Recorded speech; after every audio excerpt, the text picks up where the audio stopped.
Mira, te voy a contar algo que en mi familia no se dice seguido. De hecho, solo sale cuando ya es fin de año, cuando todos estamos reunidos, ya medio en confianza, y alguien saca el tema. Y aunque ya la hemos escuchado varias veces, siempre nos deja igual, con ese silencio raro, incómodo. Esto le pasó a mi abuelo y no es invento, así lo juraba él. Mi abuelo vivía en Yutzonot, un pueblo al oriente de Yucatán. Es de esos lugares donde el calor se siente pesado, donde el monte está cerca de todo y donde hay cenotes por todos lados. De hecho, a unos pasos de la plaza está el cenote del pueblo, un hoyo enorme, azul, oscuro, profundo, de esos que parecen no tener fondo. La gente ahí lo respeta mucho. No es cualquier agua, dicen, que antes de meterte tienes que pedir permiso, dejar aunque sea una monedita o unas flores, porque ahí viven los aluches y que si no respetas, te cobran. Mi abuelo, don Felipe, era hombre de campo, de esos duros, tenía su terreno, su corral, unas 10 vacas, gallinas, puercos. Vivía de eso, se levantaba antes de que saliera el sol y se dormía cuando ya no veía nada. Siempre con su machete, siempre trabajando. La vida era tranquila. Su esposa cocinaba en horno de tierra, hacían cochinita los domingos y mi tía María era la que le alegraba la casa. Tenía como 7 años, siempre andaba descalza, correteando gallinas, persiguiendo mariposas, inventando historias con lo que le contaba a su mamá.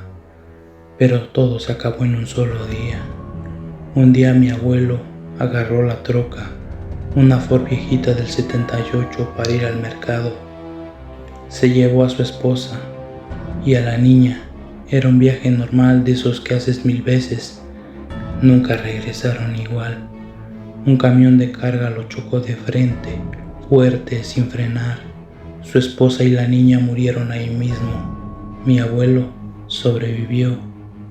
Dicen que salió arrastrándose de la camioneta, todo lleno de sangre, gritando sus nombres, gritándolos hasta quedarse sin voz, pero ya no había nada que hacer. Desde ese día, mi abuelo cambió, se volvió otro, empezó a tomar, pero no poquito. Mucho mezcal barato del que vendían en la tiendita. A veces ni lo compraba, se lo regalaban por lástima. Las botellas se acumulaban en el patio. Dejó de cuidar la granja, las gallinas escapaban, los puercos quedaron flacos, las vacas se veían tristes como apagadas. Algunas ni se movían, se quedaban bajo el sol, como si también cargaran algo. Y mi abuelo solo las miraba, como si verlas ahí le recordara cómo se sentía él. Pasaron meses así, hasta que una madrugada pasó algo. Eran como las 3 y algo de la mañana. Esa hora donde todo está muerto, en silencio, ni los perros ladran a menos que haya algo raro. Un sonido lo despertó. Al principio pensó que estaba soñando, pero no. Era un llanto, no de animal, era llanto de una niña chiquita, entrecortado, como cuando alguien llora de miedo, de dolor. Y lo peor es que era igualito al de María. Dice que en ese momento se le heló todo el cuerpo, no se movía, se quedó en la hamaca escuchando, esperando a que se quitara, pero no. El llanto seguía y cada vez se escuchaba más cerca, como si estuviera justo afuera. Mi abuelo pensó que era el alcohol, que su cabeza ya no estaba pensando bien, pero algo dentro de él sabía que no. Se levantó, agarró su machete, el mismo que siempre tenía colgado, y salió. No prendió la luz, solo la luna iluminaba un poquito el patio. Todo estaba raro, el aire pesado, como húmedo, olía feo como a tierra mojada, pero vieja. como de cenote. Caminó hacia el corral y ahí fue donde lo vio. Una de las vacas estaba en medio del corral, pero no estaba normal, estaba completamente quieta, viéndolo. Su cuerpo estaba demasiado flaco, se le marcaban todas las costillas, pero lo peor eran los ojos. Tenía los ojos llenos de algo negro, no lágrimas normales, era como un líquido oscuro, espeso, que le escurría por la cara. Y entonces la vaca empezó a llorar, pero no como animal. Era el mismo llanto, el de la niña, el de María. Mi abuelo se quedó paralizado y luego la vaca habló. No abrió la boca como normalmente lo haría, pero la voz salió y la voz era de su hija. Papá, duele. Dice que la escucho clarito. El agua está fría. Mi abuelo empezó a temblar. ¿Por qué no nos dejas ir?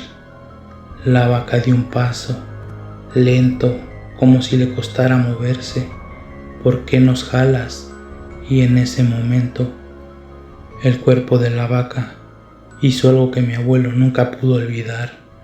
Las patas delanteras se doblaron, pero no como patas, como brazos, como si intentara levantarse, como persona, como si quisiera abrazarlo. Ahí fue cuando mi abuelo sintió un frío horrible, no frío de aire, era como si algo le metiera la mano en el pecho, como si lo estuviera jalando desde dentro. Salió corriendo, se metió a la casa, cerró todo y se quedó rezando toda la noche, mezclando oraciones con palabras en maya que recordaba de niño. No durmió. Al amanecer fue con la curandera del pueblo, una señora que vivía cerca del cenote. Desde que llegó, la mujer supo que algo no estaba bien.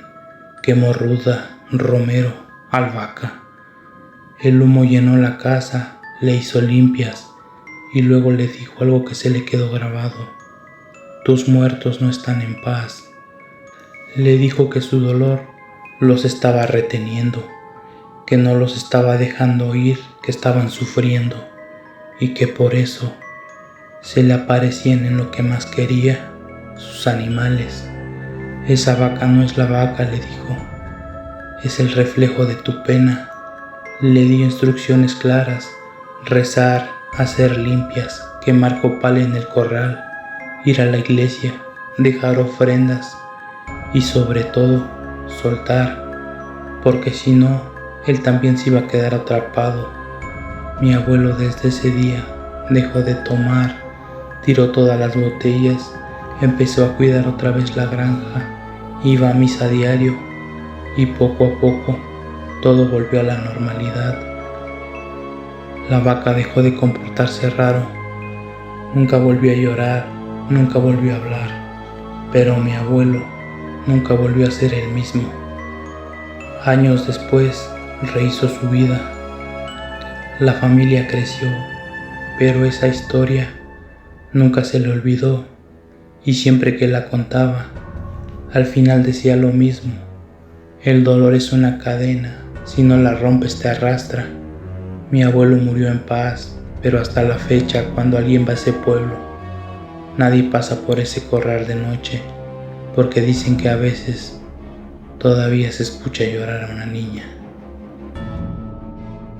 Si te gustan las historias de terror, suscríbete y activa la campanita para que cada semana escuches una historia nueva.